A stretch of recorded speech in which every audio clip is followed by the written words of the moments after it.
Guess who's invited to dinner?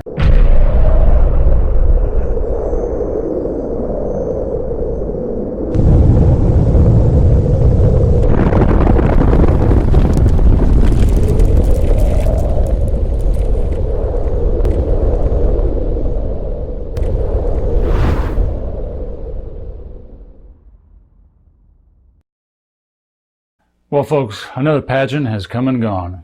And while there aren't too many beauties in this pageant, there is the pomp, the veneration, and the beatification and idol worship that can only be rivaled by the Oscars. One of the great ingatherings of the free world's best and brightest. Yes, it's that annual pageantry that brings a nauseating display of elitist concupiscence. That annual cankerous exhibition of pretentious fawning and bobbing barely fit for teenage Bieberettes. These, the representatives of a free people endowed with inalienable rights? Yeah, I'm not so sure about that. These be the oligarchs of a decaying society ripe for the picking upon the next serious crisis that won't go to waste. To paraphrase Rahm's rule, a rule handed to us from the previous White House chief infawner and current mayor of the most corrupt city in America, the birthplace of our current premier's political career, Chicagoland. A city swimming in debt and whose bond rating has been lowered to junk status and whose public schools rating are even lower. But this isn't about Chicagoland, the political birthplace of our current Emperor Obama. No, this is about the greatest show on earth. A three-ring circus filled to capacity with servile courtesans stammering at the opportunity to rise in adulation at the next morsel of confabulation. Yes, that annual State of the Union address.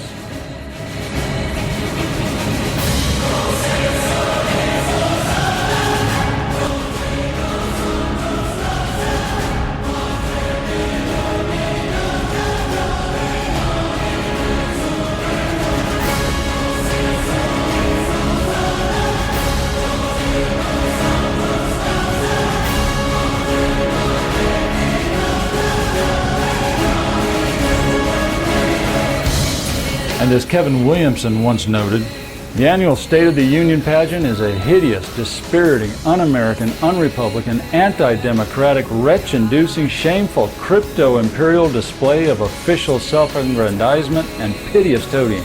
A black mass during which every unholy order of teacup, totalitarian, and cringing courtier gathers under the towering dome of a faux Roman temple to listen to a speech with no content given by a man with no content, to rise and to be seated as is called for by the order of worship. Later, the media mandarins will evaluate each promise with great sobriety, ignoring entirely that the central promise made during the same charlatan's first State of the Union address was subsequently labeled Lie of the Year by the great man's own frustrated admirers. The State of the Union is only one example of the deepening, terrifying cult of the state that has taken root here. Many heads of state have occasional access to Cessnas maintained by their Air Force, but are known to use mass transit, just like the people they are elected to represent. An American president stages a Roman triumph every time he heads out for a round of golf. The president's household costs well more than $1 billion annually to operate, and the president's visage is more ubiquitous than was Vladimir Lenin's in his prime. Whether it's Barack Obama or some subsequent pathological megalomaniac, Republican or Democrat, the increasingly ceremonial and quasi-religious aspect of the presidency is unseemly. It is profane. It is unbecoming of us as a free people, and it has transformed the presidency into an office that can be truly attractive only to men who are unfit to hold it.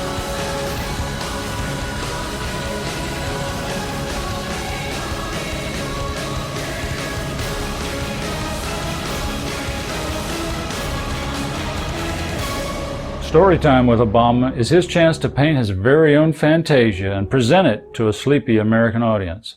And what kind of reality is this hope and change fantasia? Check out this recent clip of Hope and Change from yesterweek where Mike Lee of AP questions their reality. We will not accept North Korea as a nuclear-armed state. And yet it is. You also say this about other things too. You say you will never accept Crimea as a part of Russia. And yet it is. Isn't it time to recognize these things for what they are and not live in this illusion or fantasy where you pretend that things that are not? The short answer is no. So if Crimea is part of the Ukraine or not, doesn't really matter. Hope and Change says it is. So it is. Like the red line drawn in the sand that was never really drawn. Obama truly believes he's never wrong. He doesn't make mistakes. Hope and Change dictate that he doesn't make mistakes. If reality needs to be massaged into their own kindred alter reality, they can always find an Obama bot to parade in front of the cameras, to obfuscate reality and defend their alter reality narrative. So what was the theme and what was actually said at this year's State of the Union address?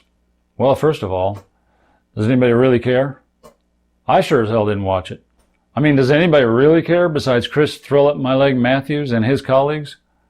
What's more important than what was said is who was there.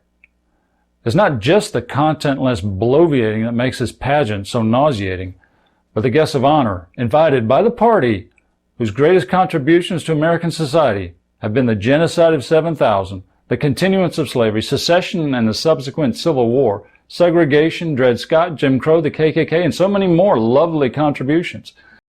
And their ringleader has just published a 30-second commercial whose main theme is stopping those who want to stop ISIS. No, really, that's the main theme of her latest ad. Take a peek. Think about it. I would bomb the out of them. One of these Republicans Carpet bomb them into oblivion. could actually be president. Enacting their agenda, they're backward, even dangerous. So ask yourself, who's the one candidate who can stop them? Hillary Clinton, tested and tough. To stop them, stand with her. I'm Hillary Clinton, and I approve this message. Okay, so I took out the middle fluff, all of 4 seconds of it, and got down to the main points of the ad. But is it any wonder that Americans identifying as Democrat is at the lowest in history? So who did these people invite? Well, ISIS terrorists, of course. Okay, not really. But representatives of an organization that United Arab Emirates have labeled a terrorist organization along with ISIS, an organization that is a co-conspirator in federal trials concerning the funneling of millions of dollars to Hamas, a terrorist organization. They have unquestioned ties to Hamas and the Muslim Brotherhood, an organization that is here to support the implementation of Sharia-based governance. And you don't need me to bore you with all the conspiratorial links to terrorist activities when their history is prominently displayed on websites such as the Clarion Project, Discover the Networks, Front Page Mag, and many other politically incorrect sites that are not concerned with the Islamophilia sweeping our media and politics. Front and center at the behest of Democrat lawmakers. I guess we all know where their allegiance is at.